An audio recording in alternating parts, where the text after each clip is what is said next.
اور حضرت عبداللہ بن عمر بن عاص سے ایک روایت سن لیجئے، ان رسول اللہ صلی اللہ علیہ وآلہ وسلم قال الصیام والقرآن یشفعان للعبد، روزہ بھی اور قرآن بھی بندے کے لیے شفاعت کریں گے۔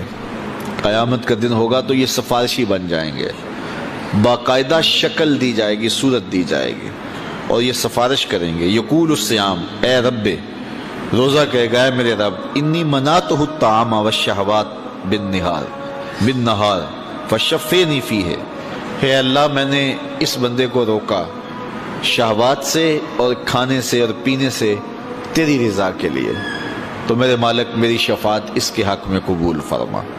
وَيَقُولُ الْقُرْآنُ، اور قرآن کہے گا، مَنَعْتُهُ النَّوْمَ بِاللَّيْلِ، مالک رات کے سونے سے میں نے اس کو روک دیا۔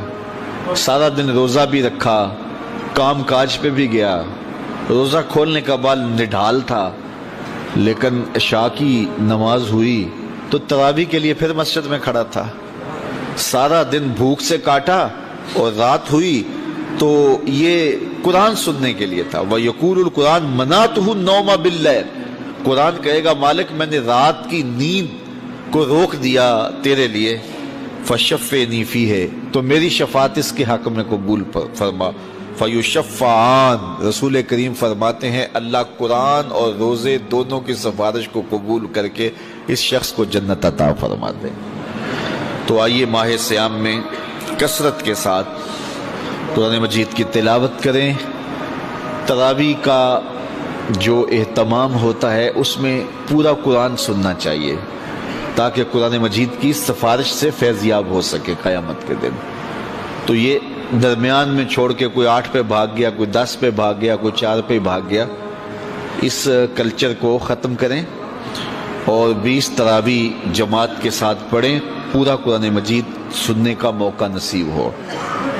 مسجد کی زیب و زینت ہے، رونق ہے نمازیوں سے، اور جب آدھے نمازی چھوڑ کے بھاگ جائیں تو پھر کیا کیفیت گزرتی ہوگی مسجد پر۔ تو اس لیے اس پہ غور کریں اور 20 تراویح پڑھ کے اس کی لذت لیں اور پورا قرآن مجید ایک جگہ پہ ہی سماعت کریں۔ حضرت ابو ہریرہ رضی اللہ تعالیٰ عنہ سے مروی حضور کا یہ فرمان بھی سنیے جو صحیح بخاری مسلم میں ہے، من صام رمضان ایمانا و احتسابا غفر له ما تقدم من ذنبہ، جو محاسبہ نفس کے ساتھ اور ایمان کے ساتھ روزے رکھتا ہے اللہ تعالیٰ اس کے پچھلے سارے گناہ معاف فرما، اس کے دامن پہ گناہ کا ایک دھبا بھی باقی نہیں رہتا۔ یہ کرم نوازیاں ہیں۔ حضور علیہ السلام ماہ سیام سے قبل خطبہ دیا کرتے تھے صحابہ کو، اور ماہ سیام کا استقبالیہ خطبہ دے کے ان کو ماہ سیام کو کیسے گزارنا ہے اس کی تعلیم دیا کرتے تھے۔ آج یہ خطبہ جو حضور نے ارشاد فرمایا وہ آپ کے سامنے رکھوں۔ حضور نے ارشاد فرمایا، لوگوں تمہارے اوپر ایک مہینہ جلوہ فراز ہو رہا ہے جو بہت بڑا مہینہ ہے، بڑا عظیم مہینہ ہے، جو مبارک مہینہ ہے۔ وہ ایسا مہینہ ہے جس کے دامن میں ایک رات ایسی ہے جو 1000 مہینے سے بہتر ہے۔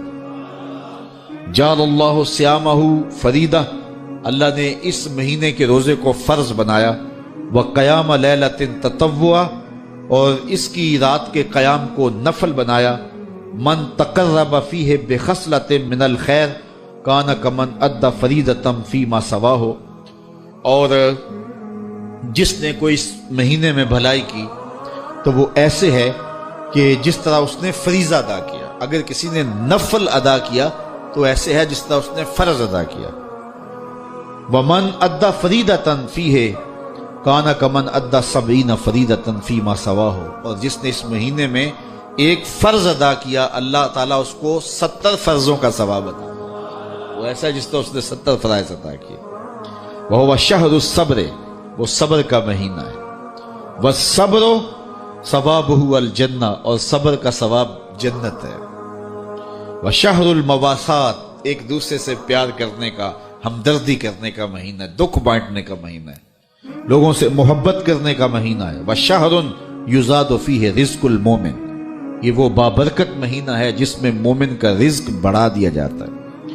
من فطر فیہ صائمہ، جس نے اس مہینے کے اندر افطار کروایا کسی شخص کو، روزہ دار کو، کان لہ مغفرۃ لذنوبہ، اللہ تعالیٰ اس کے گناہ معاف فرما دے گا۔ اور اس کو جہنم کی آگ سے آزاد کر دے گا۔ وَكَانَ لَهُ مِثْلُ أَجْرِهِ، اور روزہ رکھنے والے کو جتنا اجر ملا روزہ افطار کروانے والے کو بھی اتنا ہی اجر دیا جائے گا۔ من غیر ان ينتقص من اجرہ شیئا، روزہ رکھنے والے کے اجر میں کسی کمی کے بغیر، اس کے اجر میں بھی کوئی کمی نہیں ہوگی، اور روزہ افطار کرانے والوں کو بھی پورا پورا اجر دے دیا جائے گا۔ قلنا یا رسول اللہ صلی اللہ علیہ وسلم، صحابہ فرماتے ہیں ہم نے عرض کی اے اللہ کے پیارے حبیب، لیسا کلنا ناجد ما نفطر بہ الصائم، ہم میں سے سارے تو ایسے نہیں ہیں کہ جو روزہ دار کو روزہ افطار کروا سکے، غریب لوگ بھی ہیں، مسکین لوگ بھی ہیں، تو سارے لوگ تو ایسے نہیں ہیں۔ تو حضور نے کیا ارشاد فرمایا، سنیے، فقال رسول اللہ صلی اللہ علیہ وسلم یؤتی اللہ ھذا الثواب، اللہ تعالیٰ یہ روزہ افطار کروانے کا ثواب عطا کرتا ہے، من فطر صائما، جو کسی کو افطار کروائے، علی مذقۃ لبن، دودھ کے ایک گھونٹ سے، او تمرۃ، یا ایک کھجور سے، او شربۃ من ماء، یا پانی کے ایک گھونٹ سے۔ لازمی نہیں ہے کہ بہت سموسے پکوڑے بہت کچھ پڑے ہوئے ہوں اور بڑی فرنیاں شرنیاں ہوں، نہیں، اگر صرف ایک گھونٹ پانی کا پلا دیا، ایک لسی کا گھونٹ پلا دیا، ایک کھجور کھلا دی، تو حضور نے ارشاد فرمایا اللہ اس کو بھی پورا روزہ افطار کرنے کا ثواب عطا فرمائے۔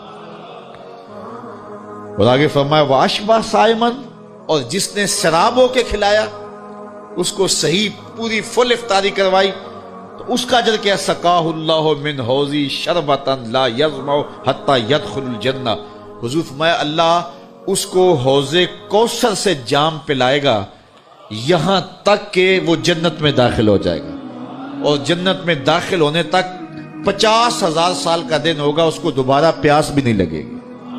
جب جام کوثر مل گیا، جس نے ایک گھونٹ بھی پی لیا، اس کو پھر پورا حشر کا دن پیاس نہیں لگے گی۔ وَهُوَ شَهْرٌ أَوَّلُهُ رَحْمَةٌ، فرمایا یہ وہ مہینہ ہے جس کا پہلا عشرہ رحمت ہے، وَأَوْسَطُهُ مَغْفِرَةٌ، اور جس کا درمیان والا حصہ مغفرت ہے، وَآخِرُهُ عِتْقٌ مِّنَ النَّارِ، اور آخری عشرہ جہنم سے آزادی کا پروانہ ہے۔ اور آگے ارشاد فرمایا وَمَنْ خَفَّفَ عَنْ مَمْلُوكِهِ فِيهِ، جس نے اپنے مزدور کو، اپنے غلام کو، اپنے ملازم کو، اپنے ماتحت کو نرمی کی، اس سے تھوڑا کام لیا، غفر اللہ لہو وآتقہ من النار، اللہ اس کے گناہ بھی بخش دے گا اور اس کو جہنم کی آگ سے آزادی بھی عطا فرمائے۔ تو یہ وہ بابرکت مہینہ ہے جو اللہ کی رحمتوں اور کرم نوازیوں کا نور ہے۔ حضور علیہ الصلوۃ والسلام نے ارشاد فرمایا لکل شیء زکوٰۃ وزکوٰۃ الجسد الصوم، ہر شے کی زکوٰۃ ہوتی ہے، جسم کی زکوٰۃ روزہ ہے۔